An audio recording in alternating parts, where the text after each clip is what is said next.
நம்ம சென்னை சில்க்ஸின் ஆடி பிளாஸ்ட் சேவிங்ஸும் பிளாஸ்ட் கலெக்ஷனும் blast. We had a peaceful march and we are protesting in front of the PM's house because the PM is not visiting the parliament and neither the government is ready to listen to voices.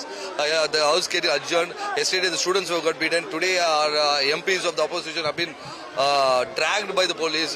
So this is very condemnable. The democracy is dying, but we will fight for the rights of the students. Pradhan, the education minister, should resign.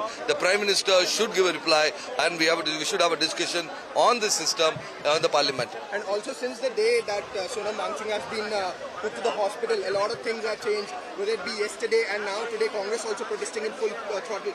So how do you see it as a collective force coming against BJP? Rahulji has been fighting for a very, very long long time and long years for the students' rights, and now there's another team joined up and which geared it up.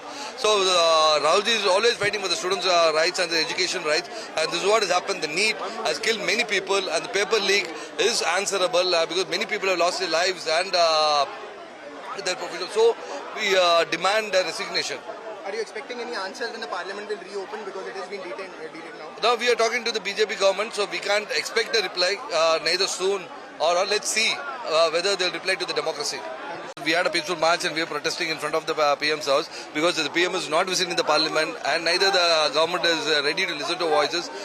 The house getting adjourned. Yesterday the students who got beaten. Today our MPs of the opposition have been dragged by the police. So this is very condemnable. The democracy is dying, but we will fight for the rights of the students. Pradhan, the education minister, should resign. The Prime Minister should give a reply, and we should have a discussion on this system in the parliament. And also, since the day that Sonam Wangchuk has been put to the hospital, a lot of things have changed, whether it be yesterday and now today, Congress also protesting in full throttle. So how do you see it as a collective force coming against BJP? Rahulji has been fighting for a very, very long time and long years for the students' rights, and now there's another team joined up and which geared it up.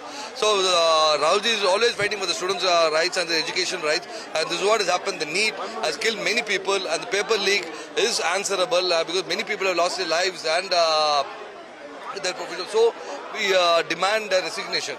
Are you expecting any answers when the parliament will reopen because it has been detained now? Now we are talking to the BJP government, so we can't expect a reply neither soon or let's see whether they'll reply to the democracy. நம்ம சென்னை சில்க்ஸின் Aadi blast சேவிங்ஸும் blast கலெக்ஷனும் blast.